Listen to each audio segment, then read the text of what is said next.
Petunjuk penggunaan sistem penerimaan murid baru Provinsi Banten tahun 2025.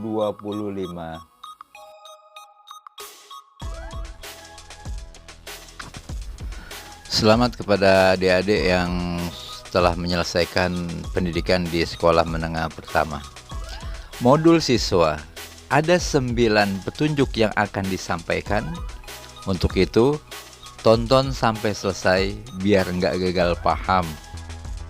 Direkomendasikan sebelum melakukan pengisian untuk diperhatikan pergunakan jaringan internet yang stabil, gunakan PC, laptop agar lebih mudah dalam mengisi form, gunakan browser Google Chrome. Semua file yang diupload harus dalam bentuk image, JPG, JPEG, dan PNG. Oke, kita mulai ya.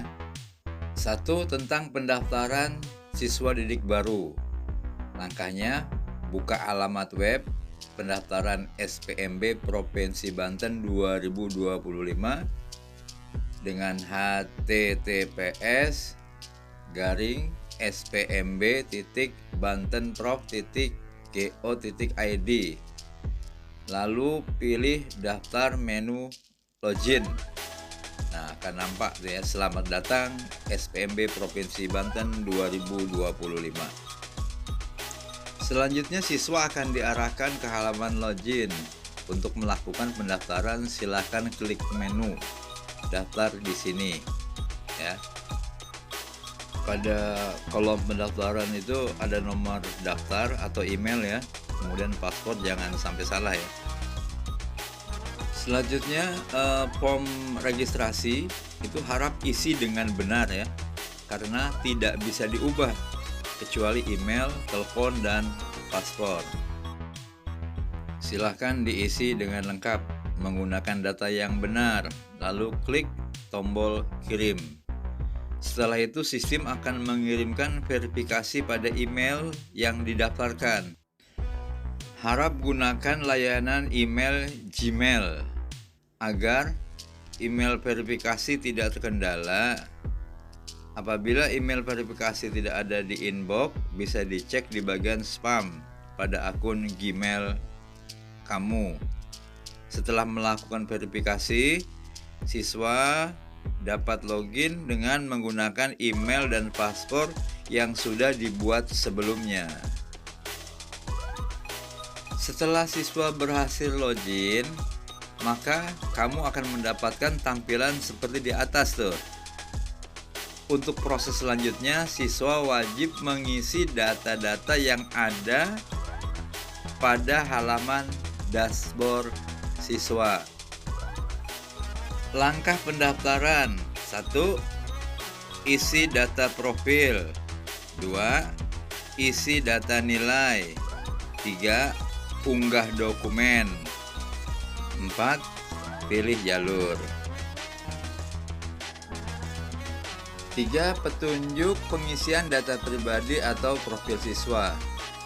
Nah, pada profil siswa ada menu yang harus diisi, yaitu data siswa dan data orang tua atau wali. Yang diisi terlebih dahulu adalah data siswa. Pada menu data siswa akan ada tampilan seperti di atas. Silakan isi data-data yang dibutuhkan dengan lengkap dan benar. Pastikan data untuk alamat sudah benar dan sesuai. Lalu lakukan penitikan lokasi pada peta yang sudah disiapkan.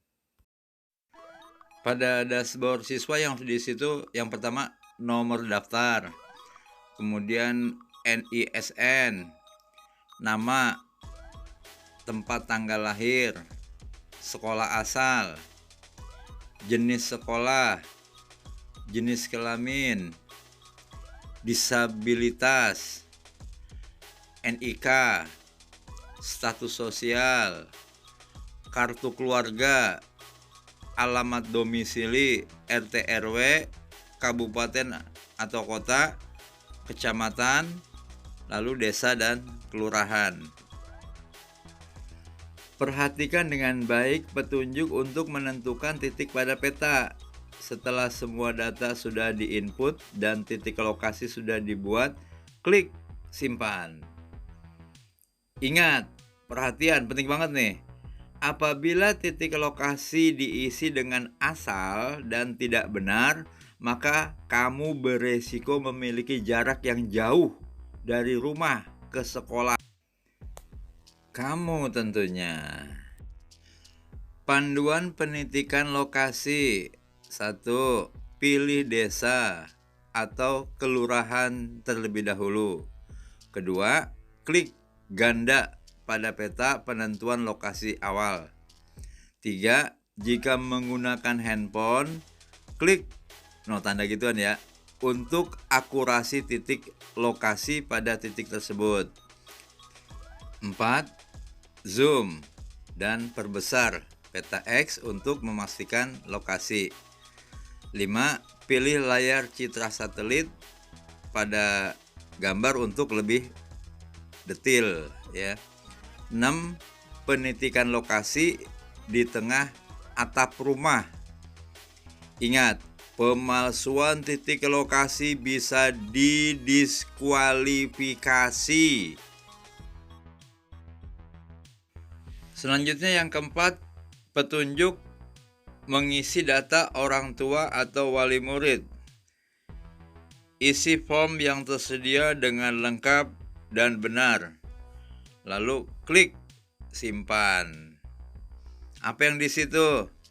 Yang pertama, ayah kandung, nama ayah, status ayah, pekerjaan ayah, penghasilan kaya. Kemudian ibu kandung, nama ibu, status ibu, pekerjaan ibu. Wali, kalau nggak ada kosongin aja ya. Kalau ada, tulis nama wali, hubungan wali, pekerjaan wali, penghasilan wali. Nah, setelah selesai, klik dah ya, simpan. 5. Petunjuk pengisian nilai rapot.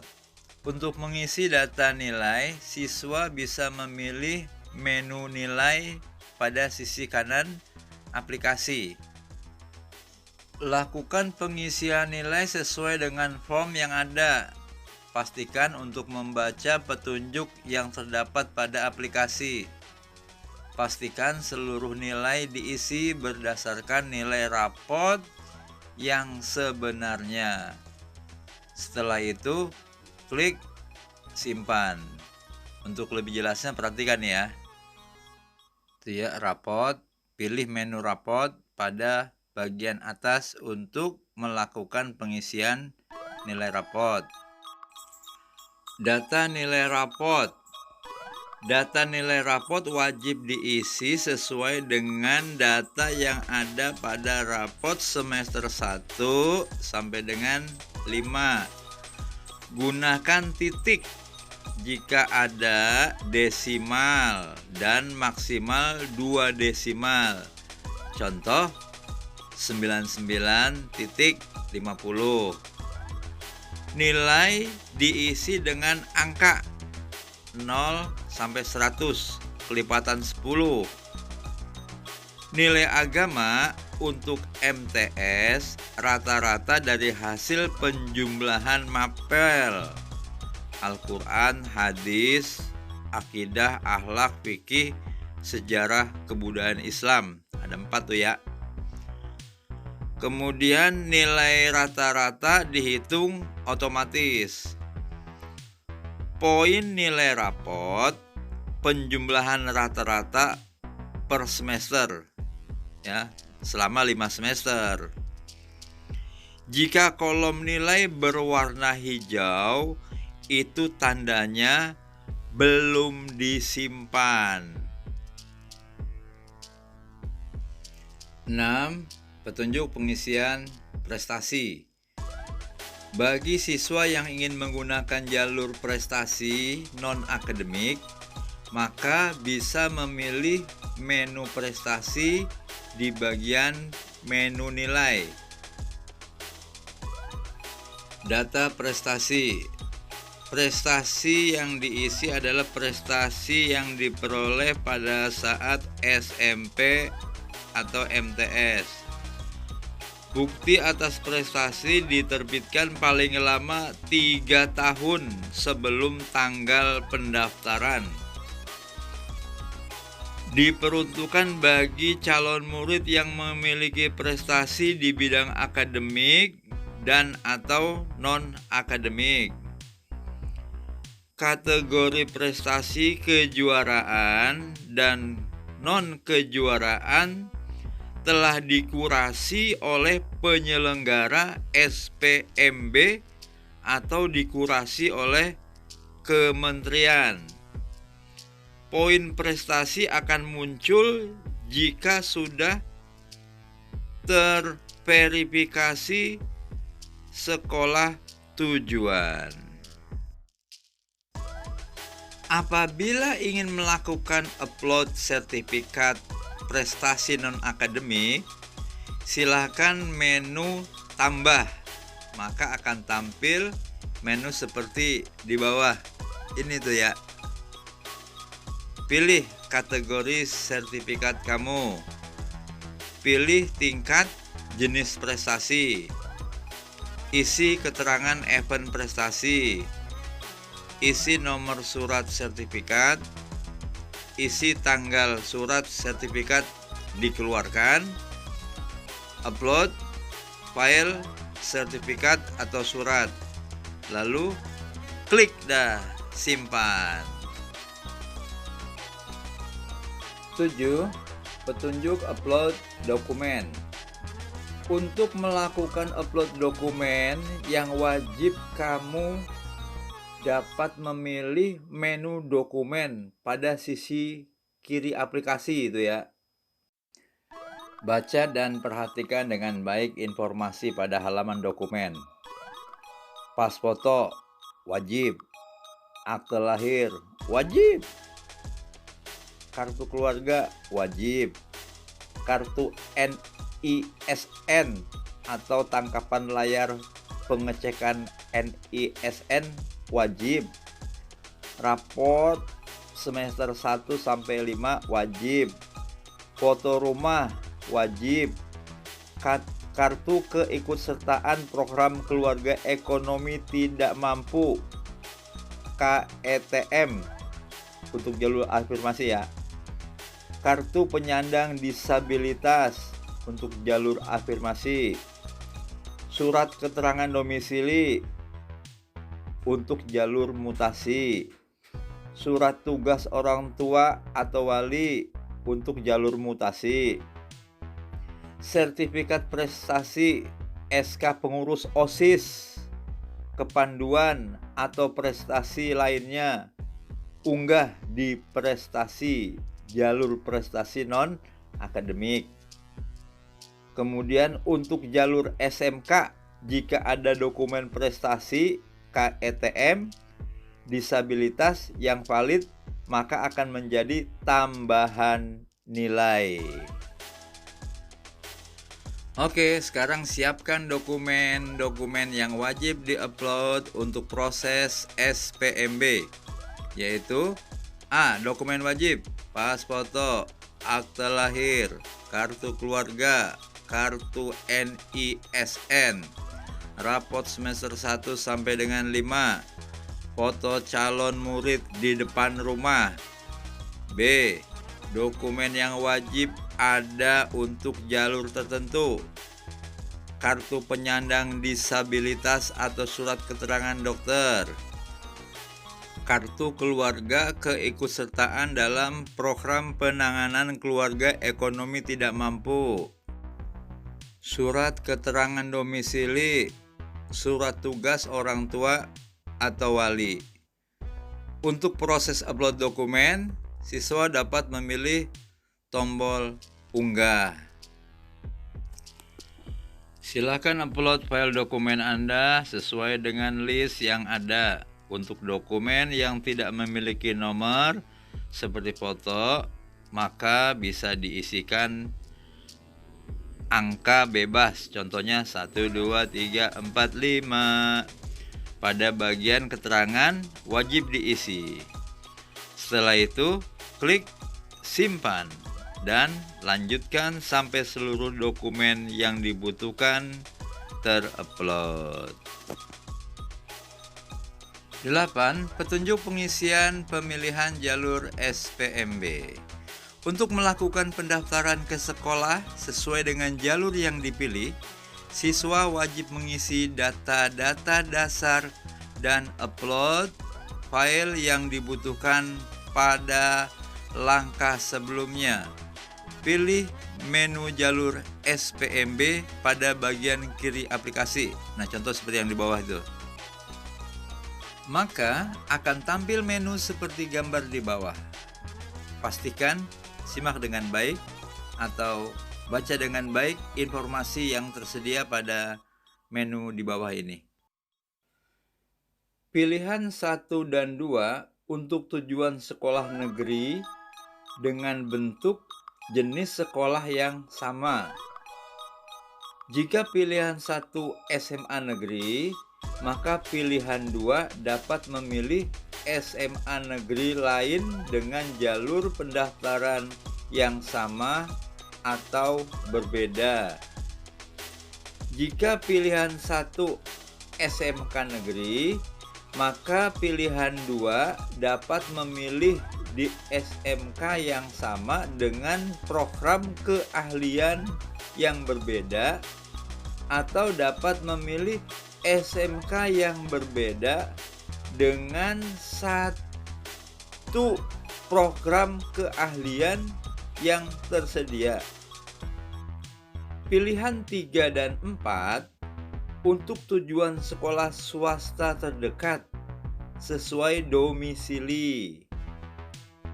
Jalur afirmasi, jalur mutasi, dan jalur prestasi non-akademik wajib melengkapi syarat dokumen.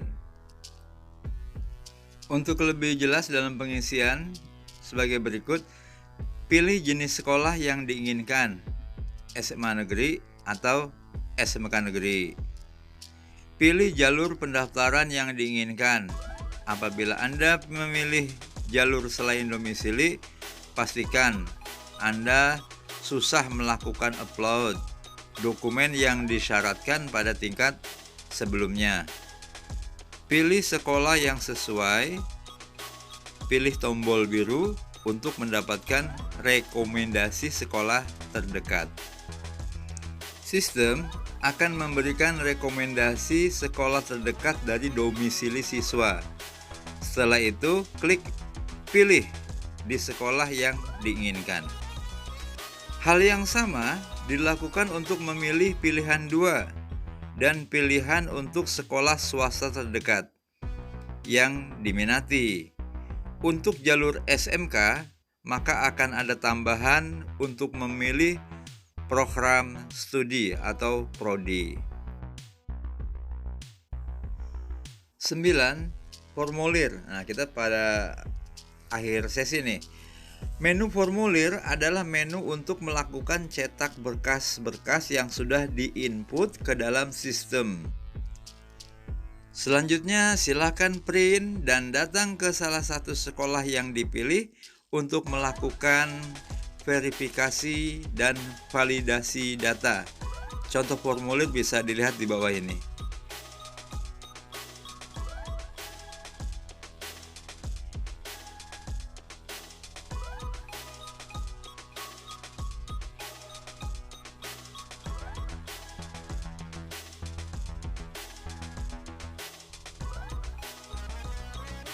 Apabila siswa diterima di sekolah tujuan, maka akan ditampilkan pada menu dashboard. Siswa dapat memilih sekolah yang menerimanya, lalu cetak formulir penerimaan untuk proses daftar ulang ke sekolah tujuan. Cara mengisi dengan menggunakan handphone. Bagi pengguna yang ingin menggunakan handphone, bisa membuka SPMB Provinsi Banten 2025 dengan alamat https://spmb.bantenprov.go.id. Lalu klik menu pendaftaran SPMB, SMA, SMK. Setelah itu, klik tombol install apps, maka aplikasi akan terinstall di handphone kamu. Carilah ikon SPMB pada handphone, maka aplikasi SPMB sudah bisa digunakan. Untuk tata cara penggunaan aplikasi mobile memiliki alur yang sama dengan yang berbasis desktop. Demikian petunjuk penggunaan sistem penerimaan murid baru Provinsi Banten tahun 2025 untuk SMA SMK. Terima kasih, sampai jumpa.